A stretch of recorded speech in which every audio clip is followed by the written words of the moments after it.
Hey guys, welcome to Film World. Today I'm going to explain a tragic romance film called The Aftermath from 2019. Turn on subtitles and spoilers ahead. The movie opens with Rachel going to Germany to be with her British colonel husband after World War II. Her husband Louis is assigned to post-war reconstruction in Hamburg. Louis is at the station to receive Rachel. Meanwhile, we see Stefan Lubert, a German widower, getting ready to receive the new renters. Louis and Rachel are going through the house to their new home. The city is completely destroyed. People are still searching for bodies in the rubble.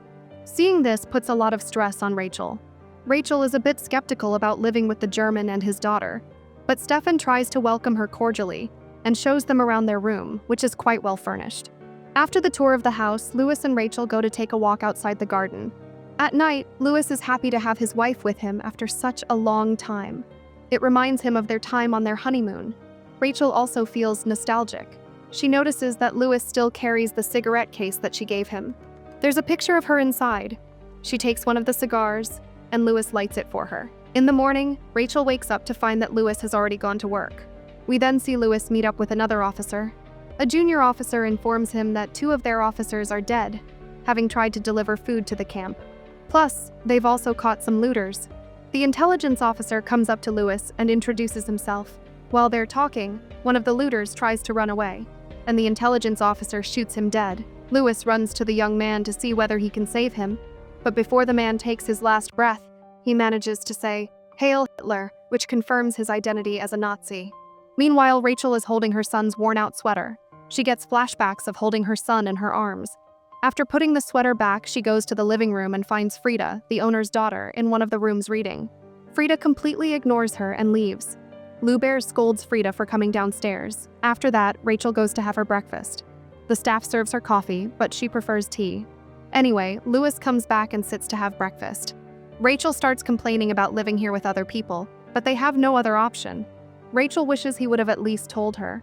She just wanted to be alone with Louis, not in this big house with these Germans. The scene changes to Stefan and the other staff moving some furniture in the attic. Rachel goes to some of the staff to ask for help in moving the plants. They go to help her hesitantly and even start mocking her openly. After rearranging some stuff, Rachel notices an unconventional chair and sits down on it. Lubert comes out of nowhere, and it shocks her. She tells him that the chair is ugly and starts acting rudely toward him. She tells them not to come to their part of the house if not necessary. If Frida needs anything from her room, she can tell the staff to get it for her. While having dinner with Louis that night, Rachel gets into another argument with him. She leaves the dinner table and goes to her room. We then see her crying in the bathtub. Louis sees her like this too, but decides to leave her alone. The next day, Rachel goes to meet with her old friend there to have tea. The friend also doesn't like the idea that Louis let Lubert stay in the house. After coming back, Rachel finds Frida playing the piano in their living room. Lubert scolds her and tells her to go upstairs. Rachel tells him that it's okay for her to play the piano for an hour or half. Lubert reminds her that she was the one who told them about their own zones tomorrow.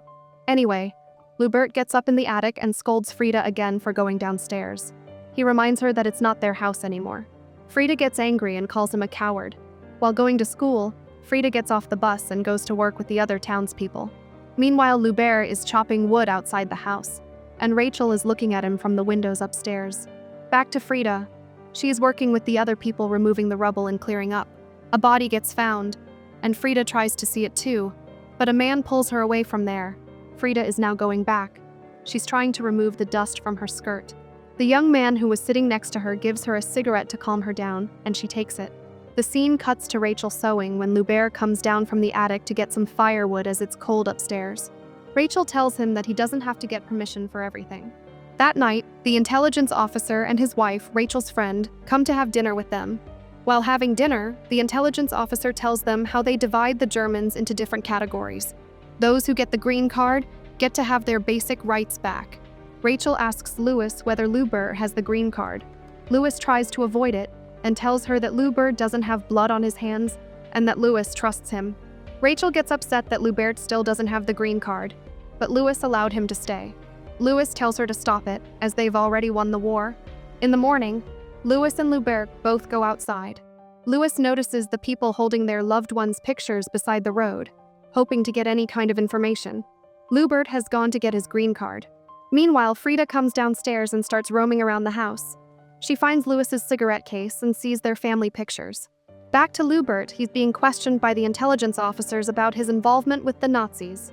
He tells them how his wife died during the British bombing, so he was affected by their bombing, but he was never a party member of the Nazis.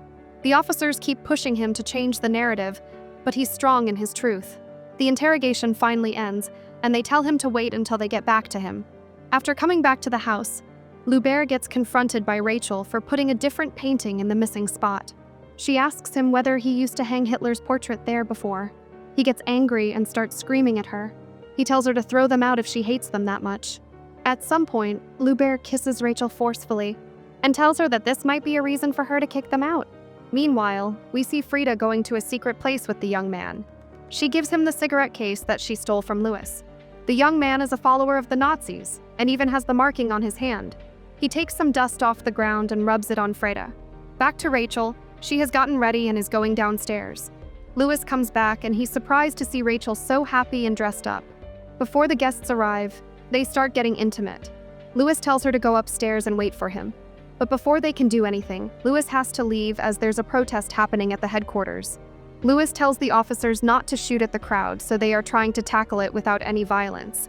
Lubert, who was trying to walk by the protest, can't ignore it when the officer throws an old woman on the ground. When he tries to pull her away, they throw him on the ground, resulting in him injuring his head. The protesters start attacking Louis's car, but still, Louis tells the officers not to fire at them. At the party, all the officers and their wives have gathered. They're chatting and laughing. Lubert comes back and tries to go straight to bed, but can't ignore the intelligence officer, who is playing the piano roughly. He requests the officer not to touch it like that as it belonged to his wife, but the officer tries to provoke him more. Rachel and another officer break up their fight, and Lubert leaves very upset. After everyone leaves, Rachel gives Lubert first aid for his wound. He asks her why she was avoiding him, as he wanted to say sorry. Rachel acts like nothing happened and kisses him. She tries to move away, but Lubert pulls her back and starts making out. Lubert notices that Louis has come back, so they jump off the table and put on their clothes. Louis comes back and doesn't suspect anything. In the morning, Louis goes upstairs and asks Frida whether she has taken his cigarette case. Frida doesn't reply. Instead, she scoffs at him and leaves. Not having any other choice, Louis also leaves. Meanwhile, we see Lubert shaving his beard in the attic.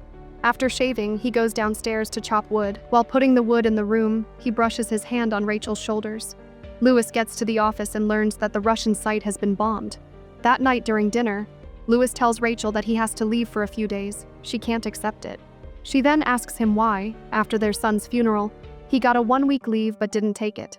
Louis doesn't have a proper answer for this. Rachel starts crying and Louis leaves. Louis leaves in the morning without telling Rachel goodbye. After he leaves, having nothing to do, Rachel sits in front of the piano and starts playing a song that she used to play with her son. Listening to the piano, Frida also comes up to her. They start playing the piano together. Frida gets stuck at some notes and Rachel helps her. While helping, she tells her about her son. He also used to get stuck on this note. Her son died in the war when her house was bombed. He died that day. As a mother, she failed him. She can't bear it. While telling Frida this, Rachel starts breaking down. Frida, not knowing what to do, gets up and leaves. Lubert hugs Rachel tightly to calm her down. The next morning, Rachel invites Frida and Lubert to have breakfast with her. While having breakfast, Rachel invites Frida to get her hair done with her the next day. Frida starts smiling, and the ice melts. That day, they watch cartoons together. After Frida and the staff leave the house, Lubert and Rachel start making love in the attic. Meanwhile, Louis is interrogating a man they caught who's behind a lot of the Nazi attacks. He asks for information nicely, but the man starts provoking him. Louis, unable to control himself, starts beating the man. The scene cuts to Rachel and Lubert collecting wood in the forest. They even have a little snowball fight. The scene changes to Rachel lying down in the bed naked. Lubert gets on the bed too. He starts caressing her. Lubert tells her to come with him and Frida to his new hillside house. They'll live there happily. Rachel also caresses his face and agrees. Meanwhile, we see Frida going to meet with the young Nazi supporter Albert. She asks him about her new hair, but he says he likes her previous one better and undoes it. He starts kissing her and asks her to tell him more about the British that live in her house. The scene cuts to Louis, who's talking with the junior officer Barker about how he did a lot of bad things which he's ashamed of. So, Controlling himself today in front of that Nazi took a lot of courage. Still, Barker is impressed by how Louis handled the situation. Meanwhile, Rachel has gone to meet with Susan. She sees the gifts and asks Rachel for whom she bought the gifts. Rachel tells her that it's for Frida and Louis, but Susan thinks she's hiding something. The next day, Louis comes back home. He finds Rachel playing the piano. Rachel thought that it was Lubert, so she gets shocked when she sees Louis. Louis is happy to see her and has good news. He gathers Lubert and the staff and tells them that they'll move back to London. Lubert and Rachel are both shocked to hear this. Louis tells Rachel to get ready as they'll go to a party tonight. After Louis leaves, Rachel goes to get ready. Lubert comes up to her and asks her when she will tell Louis that they're leaving tomorrow. If she doesn't, then he'll tell him. Rachel requests him to let her do it. At the party, Rachel is stressed and uncomfortable. She runs off to the restroom to calm herself. Rachel comes back and finds Louis talking with the other officers. She goes to talk with the ladies. Susan asks her whether she'll miss this place, implying whether she'll miss Lubert. Rachel tries to deny it. Meanwhile, Susan's husband also hints to Louis that Rachel might have been cheating on him with Lubert. So, he goes up to Rachel and pulls her aside to dance. While dancing, he asks her whether this is true, and Rachel admits. She explains that the marriage ended when their son died, more so because he blamed her for his death. Louis goes silent, and Rachel runs off the party. Louis follows her and they get in the car. While driving home, their car gets shot at, and the officer driving the car dies. Louis jumps out of the car and starts following the shooter, who is none other than Albert. Rachel also gets out of the car and starts following Louis. Louis catches Albert but isn't able to shoot him. Albert was standing on a frozen lake, but the thin ice breaks and he drowns. Frida, who was searching for Albert, sees this and tries to jump too, but Louis stops her. The dead body gets taken away, and Louis, Rachel, and Frida head home. Frida runs out of the car to see her dad. Louis tells Rachel he understands why she wanted to have a fresh start. Meanwhile, we see Frida telling Lubert about Albert, but he's confused because he never knew Frida was doing something so risky. Lubert tells her how much she means to him. She's the only one he has now. Frida finally understands, and they hug each other. He then goes to Rachel and tells her that they'll leave in the morning. He kisses her forehead. In the morning, Lubert goes up to Louis. Louis gives him permission to leave with Rachel. Rachel goes to say her goodbyes to Louis. Louis tells her how he never wanted to leave her, but it was his job. Every time he sees her, he sees their son's face in her, her smell and touch. Everything reminds him of their son. He didn't want to lose her. Rachel starts sobbing and gives him a hug. She pulls away and leaves with Lubert. At the train station, Rachel changes her decision and says sorry to Lubert. Frida gives her Louis's cigarette case back. Lubert, heartbroken, gets on the train with Frida. Meanwhile, we see Louis getting ready to leave for London too. Rachel appears, and Louis is beyond happy to see her. They give each other a long hug and kiss as they're having a fresh start of their own. That's how the movie ends. To watch more explanations of these kinds of movies, click on the videos on your screen. And don't forget to let me know how you feel about today's video in the comments down below. And at last, thanks for watching.